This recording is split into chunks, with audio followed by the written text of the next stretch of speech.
Africains, Africaines, bonjour, Ivoiriens, Ivoiriennes, bonjour. Nous sommes aujourd'hui le 19 août 2025 et j'aimerais vous présenter le premier passage du président Gbagbo devant la juge au tribunal pénal international parce que ça fait partie de notre histoire et ça, nous ne devons pas l'oublier. Nous savons aujourd'hui que le président Laurent Gbagbo a été trimballé là-bas, a été déporté pour rien. Pour rien. 10 ans de sa vie comme ça. Mais c'était peut-être son chemin de vie, c'était peut-être son destin. Vous allez écouter et puis après on se retrouve tout à l'heure. Je vous prie, monsieur, de vous lever et je vous invite à nous dire quel est votre nom, ainsi que vos dates et lieux de naissance et votre profession actuelle. Et allumez votre microphone, s'il vous plaît. Le microphone.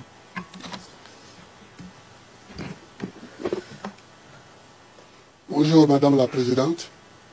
Je vous remercie de me donner la parole. Je m'appelle Laurent Gbagbo. Je vois ici Laurent Koudou Gbagbo. Koudou, c'est aussi mon nom. Mais officiellement, sur les papiers, c'est Laurent Gbagbo. Voilà.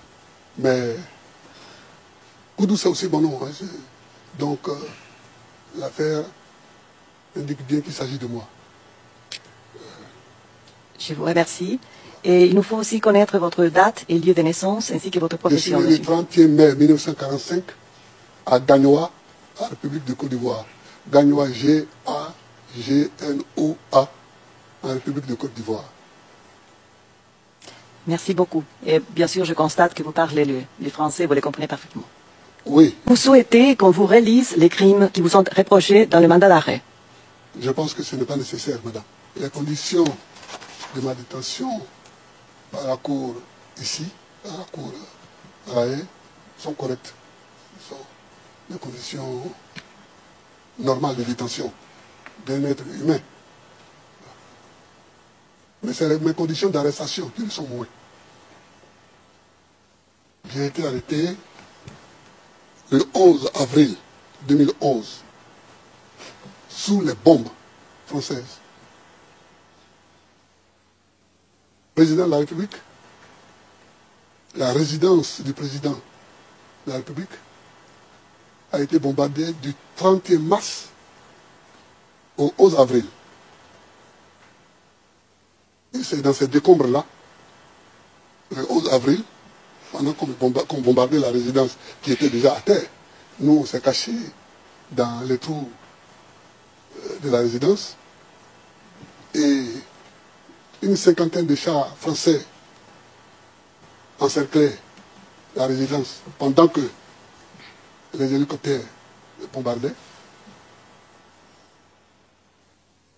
C'est dans ces conditions-là que j'ai été arrêté. J'ai vu devant moi mourir mon ministre de l'Intérieur, Tagro. J'ai vu mon fils aîné, qui est encore détenu en Côte d'Ivoire. Je ne sais d'ailleurs pas pourquoi on l'a arrêté. C'est peut-être parce qu'il est mon fils. Je l'ai vu battu. J'ai vu mon médecin personnel qui était avec moi, le docteur Blé, qui est encore à Korogo. Je l'ai vu battu, j'ai cru même qu'il allait mourir, mais Dieu merci, il n'est pas mort. Mais Tagro n'a eu moins de chance, le ministre de l'Intérieur. C'est dans ces conditions que ça s'est fait. Bon, je ne vais pas continuer parce que on n'est pas dans le procès, mais je veux dire, les conditions de l'arrestation sont celles-là. C'est l'armée française qui a fait le travail. Et elle nous a remis aux forces de Alassane Ouattara, qui n'étaient pas encore les forces régulières de Côte d'Ivoire, puisque les forces régulières travaillaient avec moi. On nous a donc amenés à l'hôtel du Golfe, qui était le siège de campagne et le siège d'Alassane Ouattara, le 11 avril, et le 13, l'ONUCI m'a transféré, enfin nous a transféré, moi et mon médecin personnel, nous a transféré à Korogo, à peu près à 600 km au nord de la Côte d'Ivoire. J'étais logé dans une maison. J'avais un lit, un moustiquaire, une douche, donc la salle, j'avais 2 repas par jour à ma demande, parce qu'on m'avait proposé 3. Généralement, je ne mange pas 3 repas par jour, j'en mange que 2. Donc, le problème n'était pas là. Mais je ne voyais pas le soleil. Je ne savais ce qui se passe dans le ciel que quand il pleuvait sur le toit. Je ne voyais pas le soleil. j'ai vu, les quelques rares fois où j'ai vu le soleil, que quand mes avocats sont venus, ils sont venus à cause des difficultés. Alors même Maître Altit est allé jusqu'à Korogo, il a fait 2 jours, on l'a empêché de me rencontrer. Et ça a été tout le temps comme ça, une bataille entre les avocats et mes geôliers pour que je puisse voir. Alors, c'est pas... Je pense que ça, ce n'était pas correct. Bon, là aussi, je vais m'arrêter parce que c'est pas une séance pour apitoyer les gens. Hein, j'essaie de décrire ce qu'il y a à dire. L'enfermement, sans pouvoir marcher, sans pouvoir voir le ciel, sans pouvoir sortir, a fait que j'ai eu de nouvelles pathologies, en plus de celles que j'avais déjà. Et je ne suis plus un jeune homme, comme vous le voyez, madame. Je ne suis plus un jeune de 20 ans ni de 30 ans. J'ai aujourd'hui 66 ans. Donc, aujourd'hui, j'ai mal à l'épaule, j'ai mal à tous les poignets, j'ai mal. Ici même, quand je suis arrivé, heureusement, on m'a fait des radios, on me donne des médicaments. Donc, voilà ce que je souhaitais dire. Sur mon transfert à La Haye, madame, moi, je suis toujours surpris par certains comportements. Si on me dit, Gbagbo, tu vas aller à La Haye, je monte dans la ville, je viens à La Haye. Mais là encore, on nous a trompés. On m'a appelé, on me dit que je vais rencontrer un magistrat à Korogo, dans le cadre de je ne sais plus quelle affaire. On a attiré mes avocats là-bas. Et pendant qu'on discutait, le juge d'application des peines est arrivé, avec un papier, que je n'ai d'ailleurs pas lu. Voilà le mandat d'arrêt. Donc, immédiatement, il faut qu'on fasse une séance. Ils ont improvisé là, alors que mes avocats n'étaient pas préparés à ça. Alors que moi-même, je n'étais pas préparé à ça. Ils ont improvisé là une séance de jugement pour que la Cour donne son autorisation à mon enfermement. Madame, je ne regrette pas d'être là, je suis là, on va aller jusqu'au bout. Mais je veux dire qu'on peut faire les choses de façon plus normale. On n'a pas besoin de se cacher. On n'a pas besoin de... j'ai dirigé ce pays pendant 10 ans, je n'ai pas fait ça. Je n'ai pas fait ça. Et quand cette séance volée s'est achevée, mon jury m'a pris dans la voiture pour me ramener à mon lieu de détention. Et puis à un moment, je vois qu'on dépasse le lieu de détention. Alors je lui dis, mais on a dépassé l'endroit. Il me dit non, on va à l'aéroport, parce que l'aéroport n'était pas éclairé. À partir de 18h30, il faut que l'avion s'envole. J'ai dit, je vais où? En avion. Il n'a même pas eu le courage de me dire, vous allez à La Haye. Il me dit, vous allez à Abidjan. Alors j'ai ri, parce qu'il avait compris. Mais c'est comme ça que je suis venu sans rien.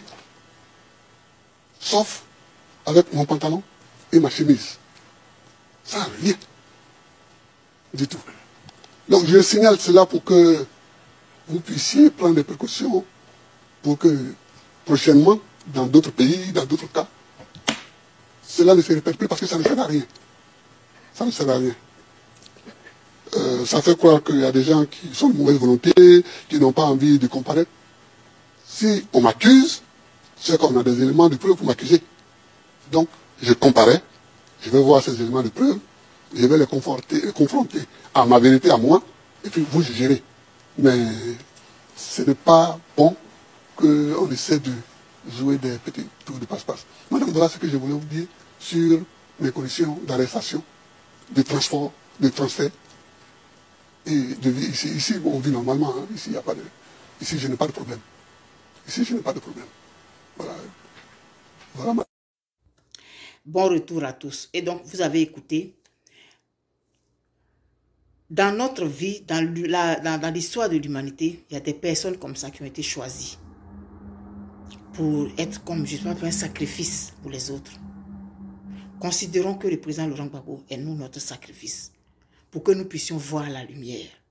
La lumière, je le dis, au sens propre comme au sens figuré. La Côte d'Ivoire a besoin d'être aseptisée aujourd'hui. Et donc, moi, je le dis, je souhaiterais qu'on donne au président Laurent Gbagbo ce mandat de 2025 à 2030 pour qu'il nettoie tout. Pour que ce qu'il n'a pas pu faire, peut-être qu'il ne pourra pas le terminer, mais il va jeter les bases. Et après, en 2030, tous les jeunes qui sont pleins d'idées, pleins de choses et tout, vous pourrez vous présenter en 2030 dans un terrain propre. Parce qu'actuellement, là, c'est trop sale. C'est trop sale. La Côte d'Ivoire, le nom de la Côte d'Ivoire est sali partout. Le comportement de ceux qui sont à la tête du pays, ça laisse à désirer. Regardez aujourd'hui l'état de notre pays. Donnons donc au président Laurent Gbagbo une dernière carte pour qu'il puisse achever ce qu'il n'avait pas pu faire. Aujourd'hui, nous savons tous. Demain, vous les jeunes, là, vous pourrez vous présenter. Je l'ai déjà dit dans 2 ou 3 vidéos. Vous pourrez vous présenter. Les données ne seront plus les mêmes. Mais venez vous mélanger à ça là aujourd'hui. C'est lui qui peut fermer cette parenthèse-là. C'est le président Gbagbo qui peut fermer cette parenthèse qui a commencé en 1990. Ou je vais même dire en 1980. Moi, je préfère 90. Jusqu'à aujourd'hui.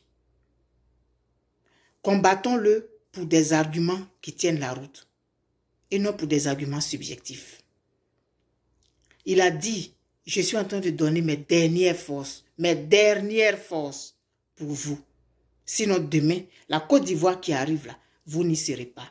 C'est très profond comme parole. Et il faut faire très attention à ça. Quant à moi, rien ne peut m'arracher de l'amour de Gbagbo. Rien ne peut m'arracher de l'amour de Gbagbo. Ce n'est ni vos manigances, ce n'est ni vos sales mensonges, ce n'est ni la TPI, oh, ce n'est ni au Wawa, ce n'est ni au Wawa. Rien ne peut m'arracher de l'amour de Gbagbo. Rien ne peut m'arracher de l'amour de Gbagbo. Permettons à la Côte d'Ivoire de finir avec cette période-là, que la parenthèse se ferme. Spirituellement, il y a des choses qui existent que souvent nous ne voyons pas. Permettons à la Côte d'Ivoire de fermer cette parenthèse-là et qu'elle puisse entrer enfin dans sa destinée. Permettons au président Laurent Gbagbo de nous donner ses dernières forces. Ce serait le plus bel, le plus beau témoignage qu'il aurait pu faire de sa vie à la Côte d'Ivoire. Alors, réfléchissons et puis voyons ce qui est bon pour nous, pour nos enfants, pour nos descendants. Je vous aime très fort. Je vous aime très fort, comme vous ne pouvez même pas imaginer. Et on se dit à bientôt. Bye bye.